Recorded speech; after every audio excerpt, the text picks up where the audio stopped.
ప్రతి అక్షరం ప్రజల పక్షం. HR9 న్యూస్ టీవీకి స్వాగతం, సుస్వాగతం. కదిరి మాజీ ఎమ్మెల్యే, మాజీ ప్రభుత్వ విప్ అత్తరు చాంద్ బాషా తెలుగుదేశం పార్టీకి రాజీనామా చేశారు. ఆదివారం పట్టణంలోని ఆయన కార్యాలయంలో ఏర్పాటు చేసిన మీడియా సమావేశంలో మాజీ ఎమ్మెల్యే అత్తరు చాంద్ బాషా మాట్లాడుతూ, గతంలో కదిరి నియోజకవర్గం అభివృద్ధి చేయడానికి తెలుగుదేశం పార్టీలో చేరినట్లు పేర్కొన్నారు. టీడీపీ పార్టీలో చేరిన తనకు అన్ని విధాలుగా అవమానాలే తప్ప తగిన గుర్తింపు లభించలేదని వాపోయారు. చంద్రబాబు నాయుడు గతంలో తనకు మంత్రి పదవి ఇస్తామని చెప్పారని, కానీ హామీని నెరవేర్చలేదని ఆరోపించారు. ముస్లిం మైనారిటీల పట్ల చంద్రబాబుకు చిత్తశుద్ధి లేదని, అందుకే టీడీపీలో కొనసాగలేక రాజీనామా చేసినట్లు పేర్కొన్నారు. తెలుగుదేశం పార్టీలో మైనారిటీలకు అవమానాలే తప్ప అధికారం లేదంటూ ఆరోపించారు. కదిరి నియోజకవర్గంలో ముస్లిం మైనారిటీలు అధికంగా ఉన్నారని, మైనారిటీ వర్గానికి చెందిన తనకు టికెట్ ఇవ్వకుండా తనను అన్ని విధాలా చంద్రబాబు మోసం చేసినట్లు ఆరోపించారు. ఇటీవల చంద్రబాబు కదిరి పర్యటనకు వచ్చిన సమయంలో సైతం తనకు సమాచారం ఇవ్వలేదని తెలిపారు. ఆపై నిర్వహించిన ఇఫ్తార్ విందుకు సైతం తనను పిలవలేదని వాపోయారు. తనకు జరిగిన అవమానంతో తాను తెలుగుదేశం పార్టీకి రాజీనామా చేస్తున్నట్లు మాజీ ఎమ్మెల్యే అత్తరు చాంద్ బాషా పేర్కొన్నారు. కదిరి నియోజకవర్గంలో ముఖ్యమంత్రి వైఎస్ జగన్మోహన్ రెడ్డి సోమవారం మేమంతా సిద్ధం పేరుతో చేపడుతున్న కార్యక్రమంలో ముఖ్యమంత్రి సమక్షంలో తాను వైఎస్ఆర్సీపీలో చేరుతున్నట్లు మాజీ ఎమ్మెల్యే అత్తరు చాంద్ బాషా తెలిపారు. తనతో పాటు తన అనుచరులు సైతం ముఖ్యమంత్రి సమక్షంలో వైసీపీలో చేరబోతున్నట్లు ప్రకటించారు. గతంలో తనను గుర్తించి ఎమ్మెల్యేగా గెలిపించిన ముఖ్యమంత్రికి ధన్యవాదాలు సైతం తెలియజేస్తున్నట్లు పేర్కొన్నారు. మైనార్టీలు కేవలం ఓటు బ్యాంక్ గా ఉపయోగించుకునేదానికి మీరు ప్రయత్నం చేస్తున్నారని చెప్పి నాకు బాధ కలిగింది. కాబట్టి ఈరోజు తెలుగుదేశం పార్టీకి, ఈరోజు నా ప్రాథమిక సభ్యత్వానికి తెలుగుదేశం పార్టీకి రాజీనామా లేఖను చంద్రబాబు నాయుడు గారికి పంపిస్తున్నాను. నా రాజీనామా లేఖను ఆమోదించాల్సి కోరుకుంటున్నాను. అదేవిధంగా నాకు ఆ రోజు ఏదైతే పిలిచి గౌరవించి ఆ రోజు శాసనసభ్యునిగా నాకు అవకాశం కల్పించారో, నిజంగా ఆయన్ని కూడా నేను ఎప్పుడూ జీవితాంతం మర్చిపోను. కాబట్టే నేను ఈరోజు కూడా ఆయన ఆ రోజు నా పైన పెట్టిన నమ్మకాన్ని, విశ్వాసాన్ని నేను ఆ రోజు మీరు నాకు టికెట్ ఇచ్చి శాసనసభ్యునిగా చేశారు.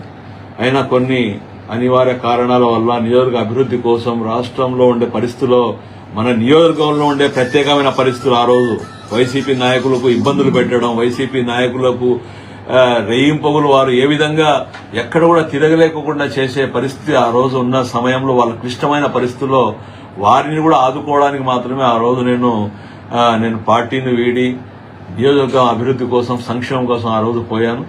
అదేవిధంగా ఈరోజు నాకు ఇంతగా గాయపరిచి మైనార్టీల మనోభావాలను దెబ్బతినే విధంగా మీరు తీసుకున్న నిర్ణయాలను నేను ఈరోజు మీకు తెలియజేస్తూ, నేను రేపటి రోజు మా ప్రియతమ ముఖ్యమంత్రి వర్యులు గౌరవనీయులు శ్రీ జగన్మోహన్ రెడ్డి గారు కదిరికి మైనార్టీల కోసం ప్రత్యేకంగా ఇఫ్తార్ విందు పెట్టండి, నేను వస్తున్నానని చెప్పి ఆయన ఇఫ్తార్ విందు కదిరికి ఇచ్చేస్తున్నారు. కాబట్టి వారి సమక్షంలో నేను మరొక్కసారి ఆయన నాయకత్వంలో పని చేయాలని చెప్పి నేను ఇది చేసుకొని రేపటి రోజు తెలుగుదేశం పార్టీని వీడి నేను జగన్మోహన్ రెడ్డి గారి నాయకత్వంలో, ఆయన నాయకత్వాన్ని బలపరుస్తూ ఆయన వెంటే ఉండి పనిచేయాలని నిర్ణయించుకొని రేపు వైసీపీ పార్టీలో చేరుతున్నాను. కాబట్టి నియోజకవర్గ ప్రజలందరూ కూడా నాకు అర్థం చేసుకోండి. నేను ఇంత క్లిష్టమైన పరిస్థితుల్లో, ఇంత అవమానకరమైన పరిస్థితులు భరించి కూడా నేను ఈరోజు తెలుగుదేశం పార్టీ వెంటే ఉండి చేయాలని చెప్పి మీరందరూ కూడా కోరుకుంటే కూడా నేను మీ అందరి అభిప్రాయాలకు అనుగుణంగా నేను ఎన్ని అవమానాలు, కష్టాలు, ఇబ్బందులు, 5 సంవత్సరాల ప్రతిపక్షంలో, 3 సంవత్సరాల అధికార పక్షంలో ఉన్నా కూడా ప్రతిపక్షం మాదిరిగా వ్యవహరిస్తే కూడా నేను కేవలం నియోజకవర్గ ప్రజలు పెట్టిన నమ్మకాన్ని, విశ్వాసాన్ని నేను వారి దృష్టిలో ఉంచుకొని ఎన్ని కష్టాలు, అవమానాలు, ఇబ్బంది అయినా భరించి కూడా నేను పార్టీలో ఉండి నియోజక అభివృద్ధి కోసం పనిచేశాం. 5 సంవత్సరాలు కూడా రాష్ట్ర వ్యాప్తంగా మైనార్టీల సమస్యల కోసం, మైనార్టీల కోసం పోరాటం చేశాం. కానీ మైనార్టీలకు తెలుగుదేశం పార్టీలో ఎక్కడ గౌరవం అనేది లేదు. మైనార్టీల గౌరవం అనేది కేవలం జగన్మోహన్ రెడ్డి గారి నాయకత్వంలో జగన్మోహన్ రెడ్డి గారు ఇస్తున్నారనేది నేను చెప్తున్న మాట కాదు, రాష్ట్ర వ్యాప్తంగా ప్రజలు చెప్తున్న మాటలు ఇవి.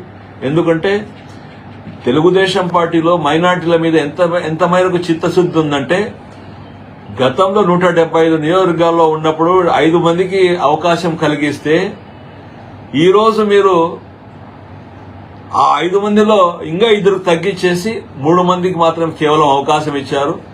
జగన్మోహన్ రెడ్డి గారు మైనార్టీల పక్షపాతి అనిపించుకోవడానికి నిదర్శనంగా ఆయన గతంలో 5 సీట్లు ఇస్తే 2024లో ఈ రోజు 7 మందికి అవకాశం కల్పించి నిన్నటి రోజు ఆ మహానుభావుడు ఎంత పెద్ద మనసు చేసి కర్నూలు సభలో హాఫీజ్ ఖాన్ గారికి పక్కన నిలబెట్టుకొని, మీకు నేను శాసనసభ్యునిగా అవకాశం ఇవ్వాలనుకున్నాను కానీ కొన్ని ప్రత్యేకమైన పరిస్థితులు ఇవ్వలేకపోయాను, అయినా హాఫీజ్ అన్న నేను లక్షలాది మంది ప్రజల ముందు చెప్తున్నాను, మీకు 2 సంవత్సరాల తర్వాత వచ్చే రాజ్యసభ నాకు మెంబర్షిప్ లో తప్పకుండా మీకు రాజ్యసభకు నేను పంపిస్తానని చెప్పి ఆయన చేయి ఎత్తి లక్షలాది మంది చూపించారంటే అది మైనార్టీల మీద ఉండే చిత్తశుద్ధి, మైనార్టీల మీద ఉండే గౌరవం అని చెప్పి రాష్ట్ర వ్యాప్తంగా ఈరోజు ఆయన హర్షిస్తున్నారు. అది నాకు మైనార్టీలుగా మీరు పక్కన పెట్టుకుని నాకు ఏ విధంగా మీరు అవమానాలు చేశారో రాష్ట్రం మొత్తం చూశారు, నియోజకవర్గం మొత్తం చూశారు. అయినా ఎన్ని అవమానాలు ఇబ్బంది అయినా భరించైనా నేను మీ దగ్గర ఉండి పనిచేశాను. అయినా మీరు ఆఖరికి మీరు ఏ విధంగా ప్రవర్తించారో, ఏ విధంగా నా మనసును గాయపరిచారో, ఏ విధంగా మైనార్టీల మనసును గాయపరిచారో మీరు మొన్న కదిరికి వచ్చినప్పుడు చూపించిన మీ యొక్క అభిమానానికి నిజంగా కదిరి ప్రజలందరూ కూడా చాలా హర్షిస్తున్నారు, గర్విస్తున్నారు. ఎందుకంటే మైనార్టీలకు మీరు ఎంత మటుకు గౌరవిస్తారనేది రాష్ట్ర వ్యాప్తంగా చెప్పుకోవడమే కాదు, స్వయంగా చూశారు. కాబట్టే మైనార్టీల పక్షపాతి అయిన జగన్మోహన్ రెడ్డి గారి నాయకత్వంలో మరొకసారి నేను పనిచేయడానికి ఏదో నిర్ణయం తీసుకొని రేపటి రోజు ఇఫ్తార్ విందుకు ఇచ్చేసిన ప్రియతమ నాయకులు జగన్మోహన్ రెడ్డి గారి సమక్షంలో వైఎస్ఆర్ పార్టీలో చేరి ఆయన నాయకత్వంలో పనిచేస్తాం. రాబో రోజుల్లో మైనార్టీల కోసం ఏ విధంగా ఎన్ని సమస్యలు ఉన్నా ఏమున్నా కూడా సమస్యలు దృష్టికి తీసుకుని పరిష్కారం చేసే విధంగా పనిచేస్తాం. దాన్ని ఆ నాయకత్వాన్ని బలపరుస్తామని చెప్పి ఈ సందర్భంగా మీకు అందరికీ తెలియజేసుకుంటున్నాం. మంత్రి పదవి ఇస్తామని ఆ రోజు మీకు మోసం చేశారు, మళ్ళీ 2 సార్లు ఎమ్మెల్యే టికెట్లు ఇస్తామని కూడా మోసం చేశారు కదా, అంటే చంద్రబాబు నాయుడు చేశారా, ఎవరు మీకు మోసం చేశారని? ఆ రోజు నాకు చంద్రబాబు నాయుడు గారు స్వయంగా నేను ముఖ్యమంత్రిగా ఉండి నేను మీకు రాయలసీమలో మైనార్టీలు ఎవరు లేదు, మంత్రి పదవి ఇస్తామని చెప్పారు. దాని తర్వాత ఎమ్మెల్యే మీరే ఉంటారు, నియోజకవర్గానికి ఇన్ఛార్జిగా మీరే ఉంటారని చెప్పి మాట చెప్పారు. ఆ మాటను కూడా 2019లో చంద్రబాబు నాయుడు గారు తప్పారు. మంత్రి పదవి ఆఖరి వరకు టీవీల్లో వచ్చింది కానీ నిమిషాల్లో ఆ పేరు అనేది మారిపోయింది. అంటే మైనార్టీలకు కనీసం ఆ రోజు కూడా మంత్రి పదవి ఇవ్వకోకుండా మరి పల్లె రఘునాథ్ రెడ్డి గారికి మంత్రి పదవి ఇచ్చారు. కేవలం 6 నెలలు సమయం ఉందన్నాక ఆ రోజు ఉండే మంత్రివర్గ విస్తరణ సమయంలో ఫరూక్ గారికి 6 నెలల కోసం మంత్రి పదవి ఇచ్చారు. 6 నెలల్లో ఏ మంత్రి పదవి ఎవరైనా ఏ మంత్రి అయినా కూడా ఏ శాఖకైనా కూడా న్యాయం చేయగలరా? కేవలం ఇచ్చినామని చెప్పుకోవడానికి మాత్రమే 6 నెలల మంత్రులు కూడా లేని పరిస్థితి. అదేవిధంగా 24లో కూడా మీరు చెప్పినట్టు 19లో ఇస్తామని చెప్పి మాట చెప్పారు మైనార్టీలో రాయలసీమలో అత్యధికంగా ఉన్నారు. కదిరి నియోజకవర్గంలో దాదాపు 6-7 సార్లు శాసనసభ్యులుగా మైనార్టీలు గెలివారు, మైనార్టీల మంత్రులు అయ్యారనేది అది ఒక రికార్డు, చరిత్ర, నేను చెప్పేది కాదు. దాన్నే మీరు స్వయంగా నాకు చెప్పి తీసుకొని 2019లో కూడా మోసం చేశారు, 2024లో కూడా మరొకసారి మోసం చేసి కదిరి నియోజకవర్గానికి వచ్చి మైనార్టీల మనోభావాలు దెబ్బతిన విధంగా నాకు చెప్పకోకుండా, నాకు పిలువకోకుండా మీరు ఇఫ్తార్ విందు గాని మీటింగ్లు గాని జరిపించుకున్నారంటే మైనార్టీలు అంటే మీకు ఎంత మటుకు అభిమానం ఉంది, మైనార్టీల మీద ఎంత ప్రేమ ఉంది అనేది ప్రజలు గమనించారు. కాబట్టి ప్రజలు అందరూ కూడా నాకు ఫోన్లు చేసి స్వచ్ఛందంగా, పార్టీలకు అతీతంగా, కులాల మతాలకు అతీతంగా అందరూ కూడా ఫోన్లు చేసి ఏంటి ఈ విధంగా మీకు అవమానపరచడం